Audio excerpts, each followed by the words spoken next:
예루살렘 사람 중에서 어떤 사람이 말하되, 이는 그들이 죽이고자 하는 그 사람이 아니냐? 보라, 드러나게 말하되 그들이 아무 말도 아니하는도다. 당국자들은 이 사람을 참으로 그리스도인 줄 알았는가? 그러나 우리는 이 사람이 어디서 왔는지 아노라. 그리스도께서 오실 때에는 어디서 오시는지 아는 자가 없으리라. 예수께서 성전에서 가르치시며 외쳐 이르시되, 너희가 나를 알고 내가 어디서 온 것도 알거니와 내가 스스로 온 것이 아니니라. 나를 보내신 이는 참되시니 너희는 그를 알지 못하나 나는 아노니 이는 내가 그에게서 났고 그가 나를 보내셨음이라. 그들이 예수를 잡고자 하나 손을 대는 자가 없으니 이는 그의 때가 아직 이르지 아니하였음이로라. 무리 중에 많은 사람이 예수를 믿고 말하되, 그리스도께서 오실지라도 그 행하실 표적이 이 사람이 행한 것보다 더 많으리야. 예수에 대하여 무리가 수군거리는 것이 바리새인들에게 들린지라. 대제사장들과 바리새인들이 그를 잡으려고 아랫사람들을 보내니 예수께서 이르시되, 내가 너희와 함께 조금 더 있다가 나를 보내신 이에게로 돌아가겠노라.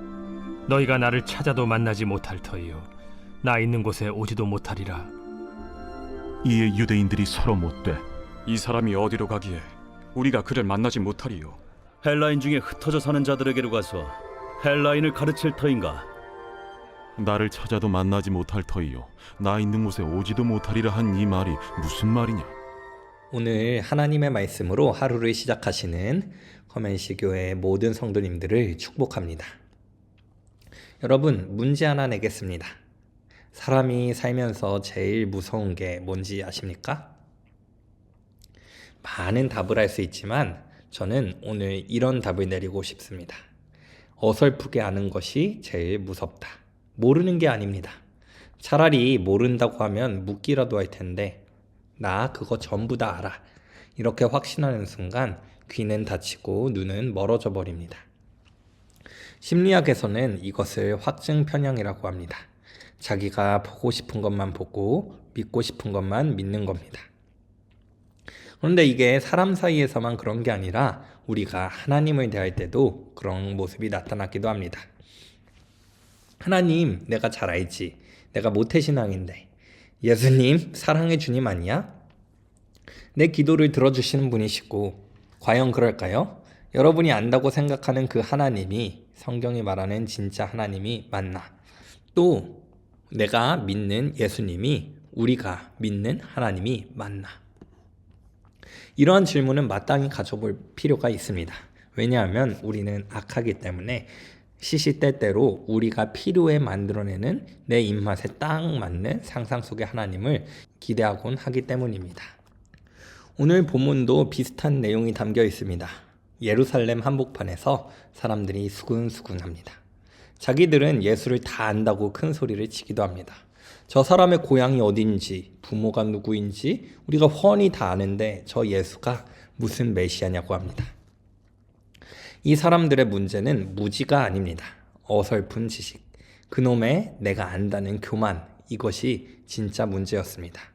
오늘 이 시간 본문을 보면서 우리 안에 어쩌면 도사리고 있을 수 있는 이 위험을 함께 잘 살펴보며 해결해 나가도록 하겠습니다.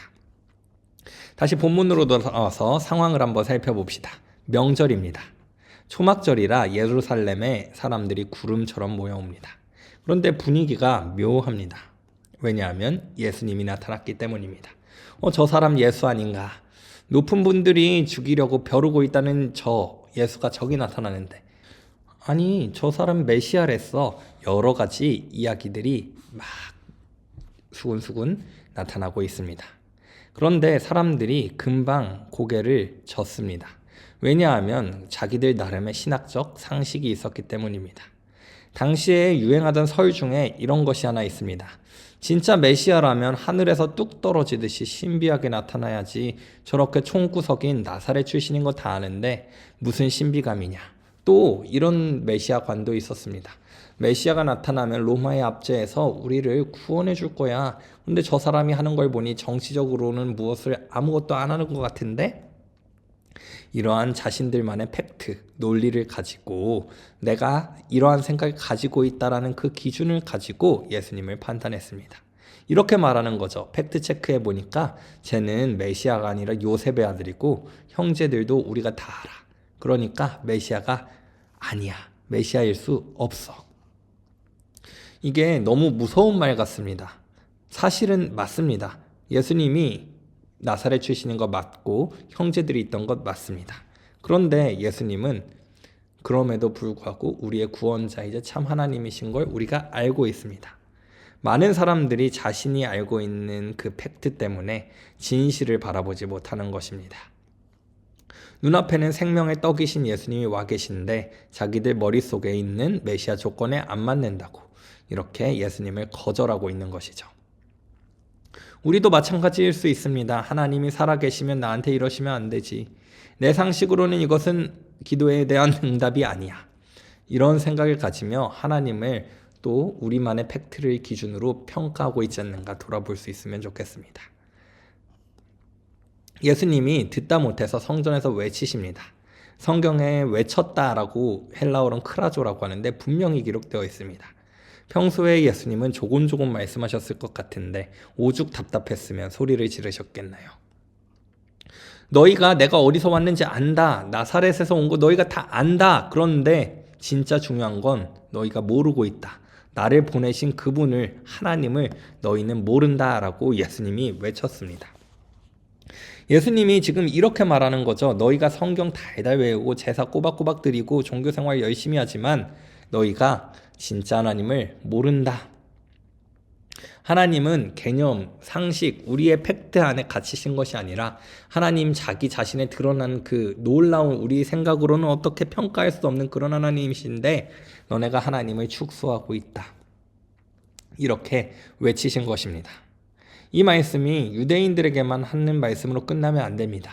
오늘 우리에게 똑같이 하는 말씀입니다.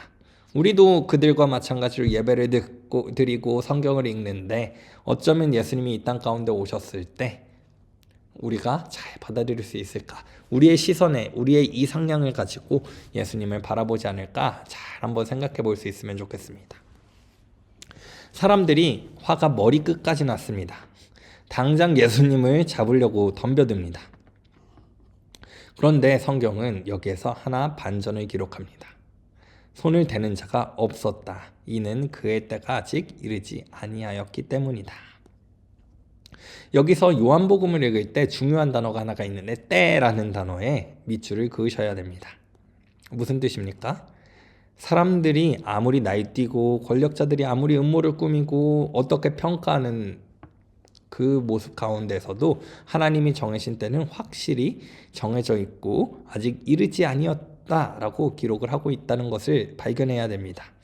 예수님이 싸움을 잘해서 안 잡힌 게 아니라 도망을 잘 쳐서 안 잡힌 게 아니라 하나님이 정하신 십자가의 때, 그 결정적인 타이밍이 아직 안 됐기 때문에 예수님이 잡히시지 않은 것입니다.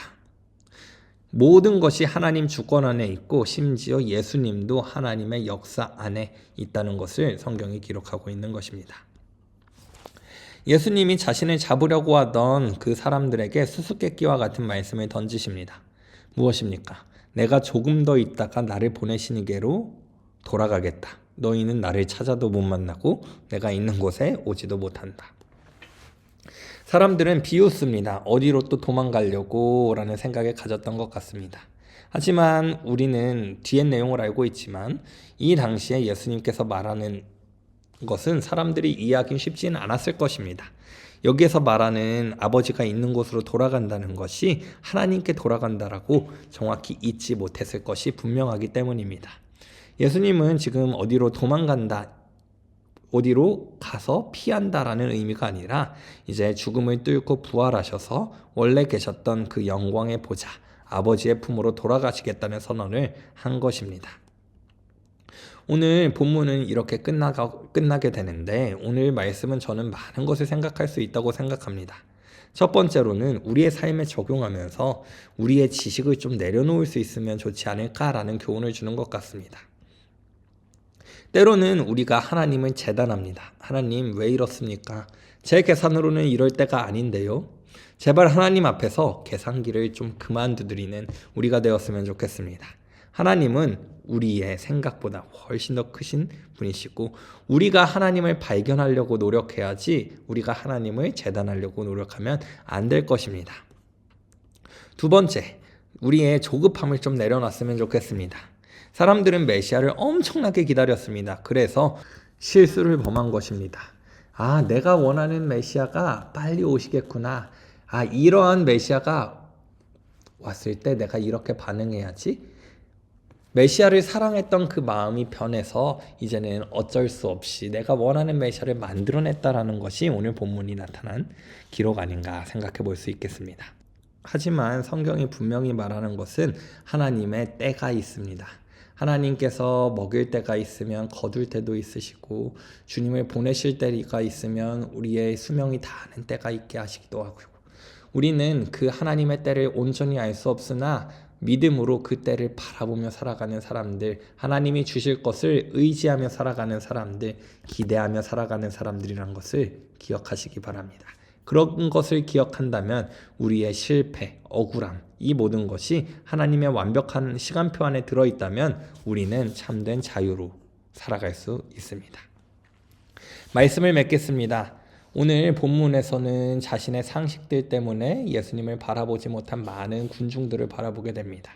그리고 그들에게 예수님은 말씀하십니다. 내가 이제는 때가 됐을 때 아버지께 돌아갈 것이야. 물론 지금은 때가 아니었지만요. 그렇기 때문에 우리의 상식을 내려놓고 하나님의 때를 우리가 마음대로 재단하지 말며 조급해하지 말며 소망하며 살아갈 수 있으면 좋겠습니다. 오늘 하루 가운데 안 풀리는 일이 있을 수 있습니다. 하나님께 맡겨보십시오. 하나님께서 그 때가 되면 가장 좋은 것으로 우리에게 넉넉히 주실 것입니다. 내 상식이 맞나 삶 가운데 점검하십시오. 어떻게요? 성경을 읽으면서 내가 혹시 성경에서 말하는 하나님과 다른 하나님을 믿고 있지는 않는가 생각해 볼 수 있는 하루가 될 수 있으면 좋겠습니다. 이렇게 삶 가운데에서 고군분투하고 사유하며 씨름하는 여러분의 모습을 하나님께서 기뻐 받으실 것을 믿어 의심치 않습니다. 말씀 기억하면서 믿음으로 넉넉히 승리할 수 있는 저와 여러분 모두가 되시기를 주님의 이름으로 간절히 축원드립니다. 기도하겠습니다. 오늘도 살아계셔서 우리에게 말씀하시는 하나님, 오늘은 우리의 상식을 생각해 보게 하시고 또한 우리가 하나님의 때를 너무나도 조급하게 생각하지 않나 돌아보게 하심에 감사합니다.